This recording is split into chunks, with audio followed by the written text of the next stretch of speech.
Hi hello నమస్తే, నేను మీ Eshwari. Welcome to Eshu cooking and blogs. ఈరోజు మన వీడియోలో మనకి ఇడ్లీ బ్యాటర్ కానీ దోశ బ్యాటర్ కానీ ఏ బ్యాటర్ అయినా కొంచెం మిగిలిందనుకో, ముఖ్యంగా ఇడ్లీ బ్యాటర్ మిగిలినప్పుడు ఇలా అప్పటికప్పుడు ఈజీగా అండ్ చాలా క్విక్గా మనము ఈ విధంగా గుంత పొంగనాలు చేసుకోవచ్చండి. అండ్ వేడి వేడిగా విత్ పల్లీ చట్నీ. ఈ విధంగా ఒకసారి ట్రై చేయండి. అప్పటికప్పుడు పిల్లలు ఇడ్లీ బోర్ కొట్టినప్పుడు, మీకు ఏదైనా స్నాకే కానీ బ్రేక్ఫాస్టే కానీ ఏ విధంగానైనా సరే మీకు అప్పటికప్పుడు తినాలనిపించినప్పుడు హ్యాపీగా ఇలా ట్రై చేయండి. అండ్ డెఫినెట్గా పిల్లలు చాలా బాగా ఇష్టపడతారు అండ్ హెల్దీ కూడా ఈ విధంగా కనుక మనము చేసి పెట్టామంటే. సో లేట్ ఎందుకు, మనం వీడియోలోకి వెళ్ళిపోదాం. ఒక మిక్సింగ్ బౌల్ తీసేసుకొని, మీ దగ్గర ఇడ్లీ బ్యాటర్ ఉంటే ఇడ్లీ బ్యాటర్, దోశ బ్యాటర్ ఉంటే దోశ బ్యాటర్, ఏదైనా సరే నేను ఇడ్లీ బ్యాటర్ తీసుకుంటున్నాను. ఒక 2 కప్స్ మీకు సరిపడా తీసుకోండి, మీకు ఎంత క్వాంటిటీ కావాలో అంత. దానిలో నేను రైస్ ఫ్లోర్ కాకుండా ఇక్కడ శనగపిండి 2 స్పూన్లు యూస్ చేస్తున్నాను.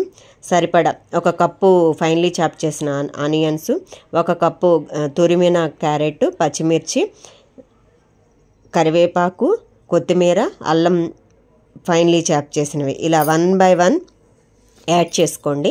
ఆ తర్వాత సాల్ట్ సరిపడా యాడ్ చేసేసుకోండి. మీకు పసుపు కూడా కొంచెం యాడ్ చేసేసుకొని, కొంచెం జీలకర్ర ఈ విధంగా మొత్తం 1 by 1 ఒకదాని తర్వాత ఒకటి యాడ్ చేసుకొని, మీకు నచ్చితే బియ్యపు పిండి కూడా యాడ్ చేసుకోవచ్చు, ఒక 2 స్పూన్స్. మీకు ఏది కావాలంటే అది యాడ్ చేసుకోండి, మీ దగ్గర ఏది అవైలబుల్ ఉంటే. అలా కలిపి పక్కన పెట్టేసుకొని, మనం గుంత పొంగనాల ప్యాన్ ఒకటి తీసేసుకొని దాన్ని కొంచెం హీట్ చేసుకొని, కొంచెం ఆయిల్ ఈ విధంగా డ్రాప్ చేసుకోండి, ఎక్కువ అవసరం లేదు దీనికి.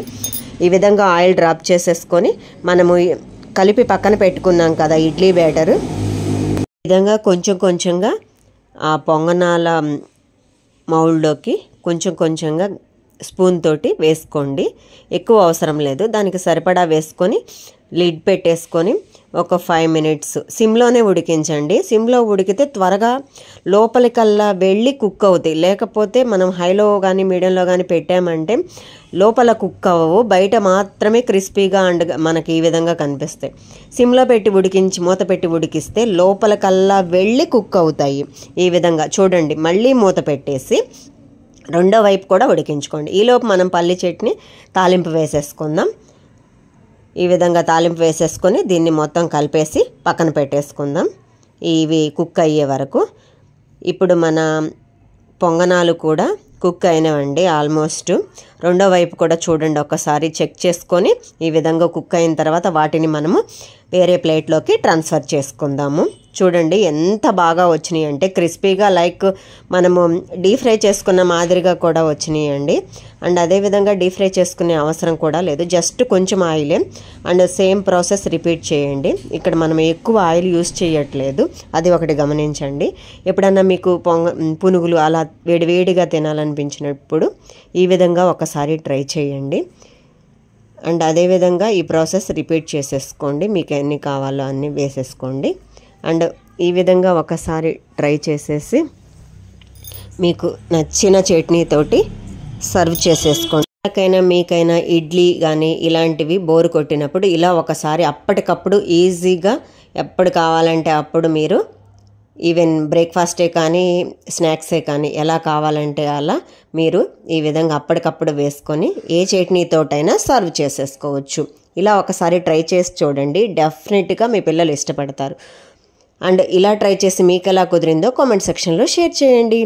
అండ్ నా రెసిపీస్ కనుక మీకు నచ్చినట్లయితే లైక్ చేయండి, షేర్ చేయండి, సబ్స్క్రైబ్ చేయండి. ఇంకా మీకు ఏమేమి రెసిపీస్ కావాలో ఒక్కసారి కామెంట్ సెక్షన్లో షేర్ చేయండి. అండ్ మీకు ఎలా కుదిరిందో కామెంట్ సెక్షన్లో షేర్ చేయండి. చాలా సాఫ్ట్గా ఉన్నాయండి అవి మాత్రం, లోపల బాగా కుక్ అయ్యి బయటకి క్రిస్పీగా అండ్ టేస్టీ కూడా. ఎందుకంటే మనం ఉల్లిపాయలు, పచ్చిమిరకాయలు ఇలా మీకు ఏ కూరగాయలు కావాలంటే అవి వేసుకోండి మీకు నచ్చితే, నో ప్రాబ్లం. నేను క్యారెట్, ఉల్లిపాయలు, పచ్చిమిరకాయలు మాత్రమే వేసాను. ఇలా మీరు ఏ చట్నీతోటైనా సర్వ్ చేసుకోవచ్చండి ఈ రెసిపీని, మీకు నచ్చిన చట్నీతోటి సర్వ్ చేసుకోవచ్చు. అండ్ అదేవిధంగా ఏదైనా కారం ఉన్న పల్లి కారం కానీ వెల్లుల్లి కారం కానీ వాటితో కూడా సర్వ్ చేసుకోవచ్చు. Okay, thank you for watching.